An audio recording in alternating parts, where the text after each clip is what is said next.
But we're going to be talking about CES now, which is the biggest tech event in the US, and it's increasingly used to show off the latest automotive developments as well.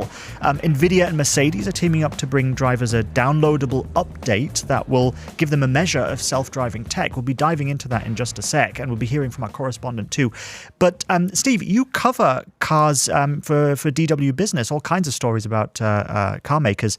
So where are we with the tech right now? So where most car companies are is software issues. And this is really a big issue for these companies because traditionally they're not software companies, right? And so trying to bridge that gap has been incredibly difficult. Do you make something in-house or do you outsource it? And the initial reaction by a lot of car companies was, we're smart. We've been doing a lot of cool things for a long time. Let's just make it in-house. Volkswagen, Tesla, obviously making a lot of stuff in-house, doing everything in-house. And you had other examples as well. And famously, it hasn't gone well. The tech is really difficult. And you could look at companies like Volkswagen and say they weren't a tech company to begin with. And just trying to suddenly do that was much more than they could handle. So now they've teamed up with Rivian. But that means waiting on Rivian priorities until you get your tech. So it really is fascinating to watch these car companies sort of line up their newest software offerings and say, God, I hope it's ready in time for this, because they have these models that need to roll out at a certain rate. All of this tied to the bottom line, all of it dependent on whether someone can actually program this the way it needs to be. It's incredibly difficult, and especially when you're talking about autonomous too. Yeah, so now turning to CES, it's where we're going to be seeing some of these product announcements, which we'll dig into now with our correspondent who's there, Benjamin Alvarez-Gruber. Thank you very much for joining us. So let's just start with the big broad picture. CES, what are the kind of highlights from this year for you? It's difficult to say. I would say there was not one product that overshadowed basically everything. Unfortunately, Stephen, there were no flying cars. At least I did not see them. A lot of cars. Next year. Cooperation, I'd say, looking at the different branches is cooperating with, you have car companies cooperating with tech companies. You have others who you'd think might be competitors also working together. When it comes, for example, to humanoids, where you have this humanoid race, you have many, this alliance in South Korea, competing against Chinese and against also US humanoids. But what's really fascinating is seeing how this consumer electronics that's supposed to give people things that they can have in their everyday life, for example, seeing, he said robots, folding sheets, folding towels might be something that many might think useful, but also when it comes to health. And for a humanoid, for example, joining someone, older person, checking on their health. And you just spoke briefly also about healthcare. That's a big also problem or difficulty where many of these new tech innovations could actually play into quite handy in a couple of years. Okay, and then when it comes to car tech specifically, a lot of companies seem to be now shifting some of their big announcements, especially obviously when it comes to like the software or the self-driving hardware, to CES now. That's right. And they're using this where all these tech platforms are to present their products. And I think the question that Stephen made is the crucial one.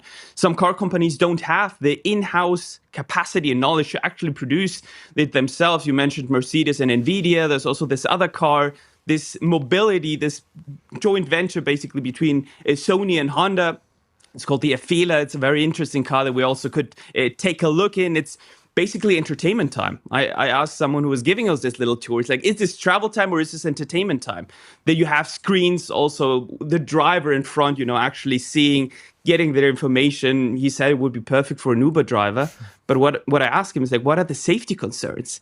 If you're getting in a car, in some cars you go in and you cannot even use, checking, the GPS while you're driving. And this is basically a full screen that you can move from one side to another. You can have your kids sitting in the back playing also with the PlayStation. So there's like games involved there. So it's kind of traveling time, but also entertainment and giving you information on these new softwares, basically AI softwares, and will then be combined into these new cars. Benjamin, forget the safety concerns. The most important thing is who's going to make money off of these infotainment systems. And Daniel, this is actually going back to what we were just saying. This is, again, an issue is can these programmers make even infotainment systems? A lot of times they're giving up on it and they're going to Android or Google and just saying, you know what, you use, Android Drive or whatever the system that they built in instead of trying to program their own. Yeah. So I think this is going to continue to be an issue, Benjamin, and you're going to see it at many other CESs, is infotainment is going to be provided from outside, from the tech companies who can do it, or from third-party providers in general.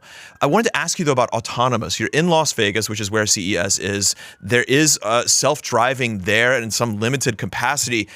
I'm curious, would you gamble, being in Las Vegas, would you gamble that, would you put a wager on self-driving expanding much further than Las Vegas? And obviously these test kind of hubs that we see right now, I know that there are plans, but how widespread do you think it's going to be before too long? So we saw some couple of them driving at the Strip. I mean, that's basically where everyone goes when they are in Las Vegas. Yeah, also, a lot of these CES badges of the exhibitors there in the evening. I saw some of those cars, and what's really interesting, so little car that they showed is basically a pod. So it's not like Waymo, those we've seen also in Las Vegas or in San Francisco, where you actually have a driver's seat, where you actually have a wheel. Here you have 4 people sitting. You're not even looking in the direction you're traveling in. So it's basically a little pod where you put the information in. I saw one of them a little bit struggling also to make the round.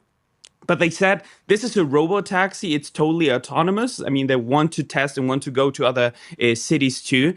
But it shows, and then we're back to on the safety concerns that you mentioned. If you have no driver and you have no driver's seat, and you also have no possibility of, if there's any problem of actually getting involved because you're not even looking out at the streets. And they showed us they have videos and they have karaoke. One of you mentioned it also. That something that many Uber drivers might have used too. But it's quite interesting to see how, while some are saying, this is a car and we still want the driver to have full control, with this autonomous vehicles, it's not the case. So I think Las Vegas is kind of the testing ground to see how far they can go, how they can produce it. Okay, Benjamin, I want to see you next year in a self-driving car singing karaoke at the CES. Okay, thank you very much for joining us. So let's dig into the car tech of CES now. And Steve, I just have to start with the fact that I am not connecting with this name Afeela for the Sony Honda tie-up. Afeela. I mean, I feel sick when I hear it. So I feel you. Yeah. So, but anyway, apart from that, I think I want to talk actually about Nvidia and Mercedes, to be honest, sure. Because that seems to be the biggest tie-up. And how important is this partnership between these two massive companies in their fields? Yeah, it's important for both. We were talking about this recently in the news. I went into the news program because they were asking as well. And what's interesting is, Nvidia is, where it is in the markets. It's the titan, and it's not because of what it's done in automotive. If you look at the fourth quarter of last year, it earned something like $500 million in revenue in automotive, which sounds like a great place to be at. But you compare that to its main bread and butter business of data centers and chips, and that was $35 billion that it made just in the fourth quarter alone. So it's a small part of what it's doing right now. So for Nvidia to really kind of open up in this way and in a way kind of surprise everyone, because it had these kind of partnerships before, like with Foxconn, for example, but then to be rolling out Mercedes, to be announcing, I believe there were some other companies as well. I can't think of them off the top of my head. Toyota down the road, I believe. Hyundai might have been the other one, but double check me on that later. But established companies and saying, we have this platform that you need. And given everything that we were just talking about, the fact that these car companies say, we can't do this alone, then there's Nvidia saying, we can do it for you. So for the car companies, it again provides a solution that they need, a kind of out of the box that they can't develop on their own. And for Nvidia, it's a massive upside for them, a diversification somewhat of what they're doing, and in a sector that really needs them right now. So I think in both sides, it seems to be win-win. I mean, they're trying to own the whole stack, basically, where the car is just the sensor. And everything below that, so the software, NVIDIA's developed its software that can go into the car. The hardware as well when it comes to, let's say, the actual physical chips that are designed by NVIDIA. And then all of the hardware on the back end, like the servers to process some AI data and this kind of stuff, they are going to own that whole stack. And there's not much left over for the car makers at the end except to be that shell. Except to sell a whole bunch of cars using that technology. Yeah, but at some point it feels as if they are just the thing that goes on top. They are not the true. They are the literal engine, but not like the real thing that is powering what will be the most essential part of these cars is going to be, can they drive themselves? And if NVIDIA owns that entire part, then that's a huge business. What exactly are the car companies getting out of it? It's a massive vertical. Where can they really grow that if they're dependent on this platform? Yeah. What is it? What are the this should have been their purview, and they've missed it. There was nothing about missing it. I think that's really a wrong way of looking at it. It's a totally different area from what these car companies were doing. I think we really have to think twice when we say that they miss something, they miss something, they miss something. I mean, mostly you and I and everyone here in the business, department, we talk about this in a way that combustion engine cars companies, they missed the swerve to EVs, right? Okay, you can argue about that, right? They missed that was coming in some cases that were really important, especially when we talk about like Volkswagen in China, for example. But I mean, this is a totally different area of tech for them. EVs, on the one hand, really is a different area of tech, but then especially autonomous. I mean, you really are software dependent in both cases, actually. So to really say like they should have been there, I mean, they've tried building out. They should have begun how many years ago then? Tesla is the one example where it said, we're starting with the software itself, and then we're building a car around it, essentially. But this is the thing. I completely disagree, I have to say, because this essentially puts their entire futures in other companies' hands. They're going to be entirely dependent on other companies. Tesla got it right. And it has the AI chops behind it as well to make this stuff work. And all the car companies tried that. I think they realized that as well. They know that you're right? They said the same thing. If this is going to be the future, we're going to own it. And then they couldn't do it. But this idea that somehow they missed it, that somehow they were just like, oh, you know what? We're just going to go ahead and just see what we can buy from the shelf here. They didn't. That was the problem. Or maybe that's what they did, their due diligence, but they did it exposed to the markets and they got hammered, right? The German car companies in particular took far too long to realize that self-driving. Every car company took far too long when it comes to the actual development times as well. Yes, the German car companies take a long time to develop, but so does everyone else. And I think that again, you're talking about two different sectors here that are suddenly combined in a radical way that many hadn't really thought of before. And it makes sense in a lot of ways that those who are more on the software tech end are the ones who find it easier to build a car around that than building all the software and tech into the car.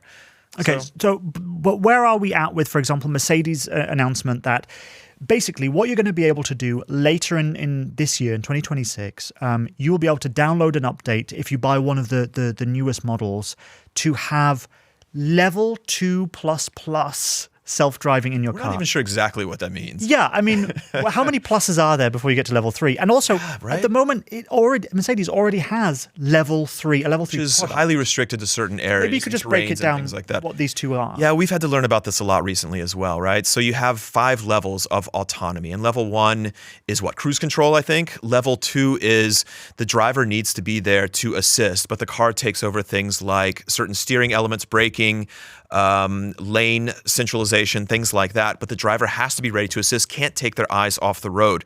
Level 3, the driver can take eyes off the road and hands away from the wheel, but only under certain conditions. Level 4 goes a bit further with certain conditions that there is no driver in certain conditions at all. That's what we see with the robo taxis, like Benjamin was talking about. And then level 5 is full autonomy. Anywhere, all the time. And the question is whether that's a pipe dream given all the variables out there in the world, but we see a level 4 right now in robo taxis. In the kind of consumer available tech in cars, we see at most a level 3. That's from Mercedes, like you said, that's one of them. And it's very restricted to certain terrains. So here in Germany, it's in the Autobahn, which gives you thousands of, thousands of kilometers, thousands of miles as well. Quick calculation there.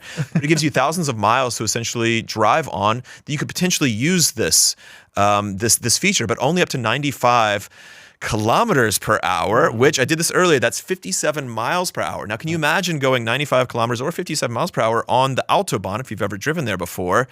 You definitely want to be in the right. Yeah, it's like a racetrack in the left lane, especially. If you're in the right lane, it can be pretty stressful as well because there can be a guy doing much slower than you, and then you need to get over briefly. The point is that so level 3 already exists, but it's very, very limited. It's very limited. Who can use it, when they can use it, what kind of conditions, that's right. What temperature the environment around you. But exactly under these certain conditions, you could watch a movie in theory with your level 3 car, and that would be legal. But it's so restrictive right now. And so for the car companies, the question is, who really wants that? We saw last year, Stellantis actually said, we're closing down our level 3 program. And one of the reasons they said is because there's limited market interest, because it's so select.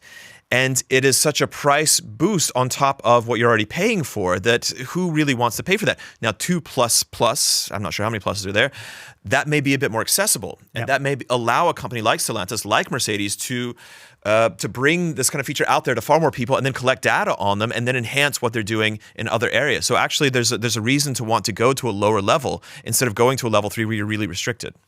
Okay, so where are we right now in terms of the spread of self-driving tech? Because is there a point where people in, for example, London. It's getting its first Waymo taxis, but that's still years behind what we were promised when the first developments were made in self-driving tech. It was always something like 2 or 3 years from now, we're all going to be in self-driving cars. And it's not the case.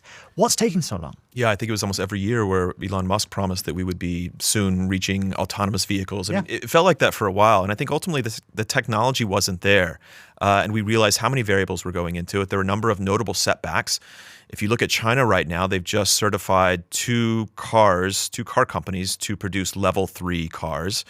And they're being very cautious about that because there was a major accident involving an autonomous vehicle. I think it was Xiaomi. Basically, it was between the time that it shut off and allowed the manual takeover, and then the crash happened shortly thereafter. And so there are setbacks like that then create new regulations or new sort of putting the brakes on, figuratively, on where things are going. And so I think it's proven to be harder than we've thought. We do seem to be at a kind of point where things are moving a bit faster now. As you said, Waymo is heading to London. They're expanding. They're doing pretty well. Tesla has started testing in Austin as well. Uber has all of these ambitions now. So we are seeing on the robo-taxi level new ambitions, new outreach, new sort of expansion, I should say. And so there's reason to be hopeful, if you're a fan of all of this, that you're going to see it more than likely in, let's say, city centers, very restricted areas where you can't control it, and where for tourists it may be something they're interested in, even for locals to some extent, if you're in a certain area. What it takes to reach that next level of level 4, what it takes to really get beyond these very sort of circumscribed areas is going to be a really big question. And I'm not an expert enough to know it. But again, you really have these kind of 2 areas of robotaxis and then what's built into private vehicles, like what Mercedes is offering, like what Tesla's trying to get out there with. Progress is being made, but it's moving faster than it once was, but it's still sort of gradual. And that was just a sneak peek of our podcast, which looks into the world of money and financial stories. To listen to the full episode and subscribe, you can just click on the QR code that's on your screen right now. And we'll be back, same time, same place, next week with even more. So thank you very much for watching. Bye-bye. Bye.